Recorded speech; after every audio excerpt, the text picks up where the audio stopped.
A series I plan to do called Did You Know Service Dogs? Today's video is going to look at service dogs on duty versus off duty. Can you tell when a service dog is working or not?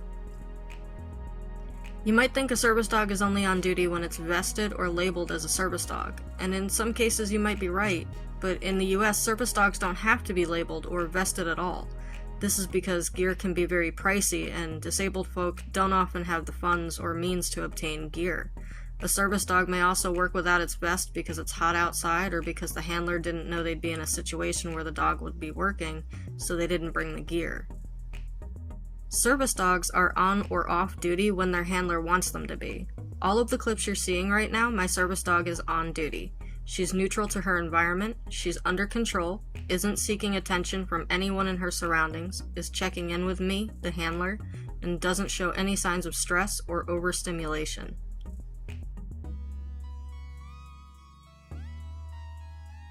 Ziva is trained to work with and without her vest and is even trained to work when off duty. For us, on duty means that she is on alert in case I need her. Ziva can be on duty at home, unvested, or out in public in a doctor's office. So how do you know when a service dog is on duty? The best policy is to always assume a service dog is on duty. If the dog is labeled or in a non-pet friendly place, assume it's a working service dog. Always address the handler. Some handlers may have trained their dogs to have different stages of alertness depending on certain cues, so even if a dog looks off duty, it may still be actively working. My dog is trained with verbal cues. She knows that when she's in heel, she's working, and the cue "put your nose away" also implies to her that she should stop interacting with her environment. Her cue for off duty is "go sniff," which is similar to a free or break command. Z also knows that she's on duty when she's in place, which is the cue I use to tell her to stay on a mat or blanket. While she's in place, she's not to get off place unless released or unless she's actively tasking. This is called intelligent disobedience, when a service dog understands that they should disobey a cue or command because they need to work instead.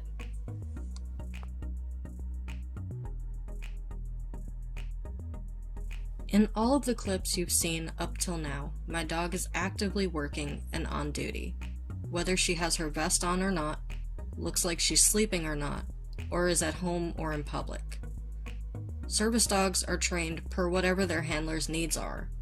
I've seen a service dog that was trained to be more alert with a leash on and most alert when vested, so the handler could best communicate to the dog how much alertness they needed at a given moment by simply putting the dog on leash or in their vest.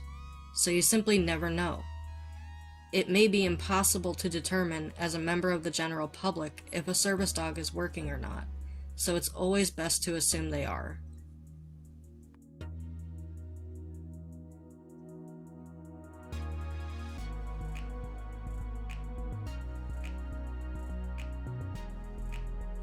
In these next few clips, my service dog is off duty. She's been given her release command and is allowed to interact with her environment, even while vested. She's allowed to sniff, play, explore, run, or roll, whatever she wants to do. Service dogs, like people, need breaks, and most service dogs are off duty more than on because the handlers aren't always out in public. Some people may only need their service dogs in some situations, and most handlers won't make their dogs work if they don't want to. Service dogs got to be service dogs because they love their job, but that doesn't mean that service dogs never get to be dogs, because they're a dog first. Most service dogs are so well trained that they're allowed off-leash privileges, like my dog.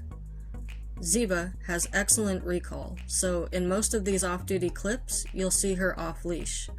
What you will notice about these clips is that we're not in public places while she acts like a dog.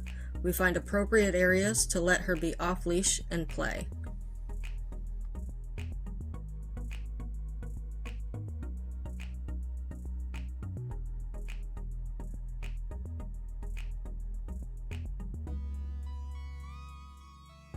Service dogs need to maintain a proper balance of their needs in order to want to work. This means that a dog that wants to play won't want to work for you. You need to satisfy the need to play first. For most dogs, sniffing around a field can be as stimulating as a human playing a video game or reading a book. It's a form of enrichment for dogs. In Ziva's case, she has 3 needs that need to be met before she'll work for me: foraging, running, and sniffing.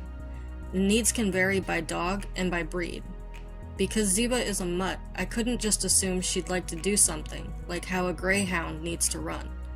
I had to let her tell me what her needs were going to be. So to balance this, we go for multiple walks per week where she's allowed to sniff as much as she wants, meaning I never stop her from sniffing to get her to move along. We play games like Go Find, where I drop food on the ground or in the grass for her to find, and I take her to a fenced-in ballpark a few times a week to let her run her hardest. Doing these things regularly keeps my dog ready to work when I need her. Ziva definitely gets more time to be a dog than she does to work.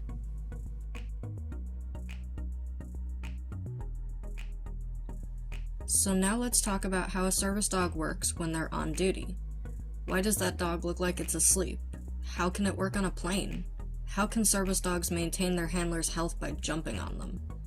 Even at a loud concert in New York City, my service dog slept but was still able to work for me.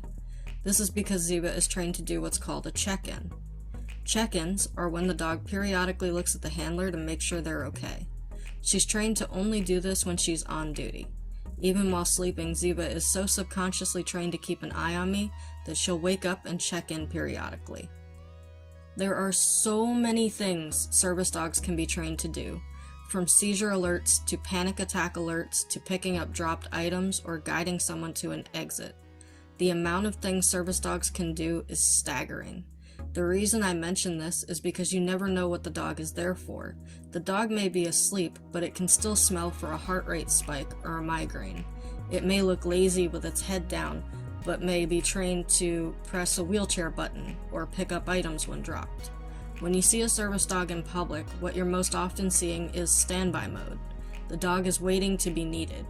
If you distract it, the dog may miss something it's supposed to do, like alert the handler to an oncoming episode before it happens.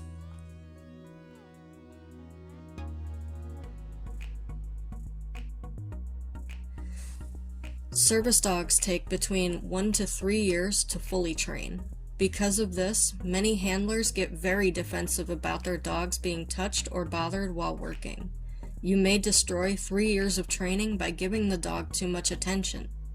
When Ziva was much younger, she got so much attention from strangers while working that she started barking in frustration when she wasn't allowed to greet people that stopped to talk. It was disruptive and out of control. It took no less than 6 months of training to get her to stop that behavior. In the time that I was retraining her, I couldn't bring her with me and lost some of my independence that I was supposed to be gaining with a service dog.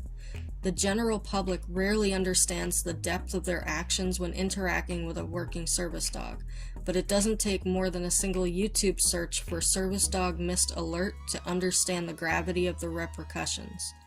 Handlers in public have caught on video their medical episodes caused by people that distract their dogs. Most often, this is caused by people bringing their pets into stores. This distracts the real service dogs and causes panic to the handler. Untrained pets are often reactive or overwhelmed in the environment of the stores or malls. They didn't go through 3 years of training a service dog did and lash out at the real service dog because they're overstimulated and stressed. Remember that on-duty service dogs are under control. If you see a dog that's out of control where dogs aren't allowed, report it to someone that works there so the dog can be removed. Per the ADA, the Americans with Disabilities Act, even a real service dog that's out of control can be asked to leave a place of business or service.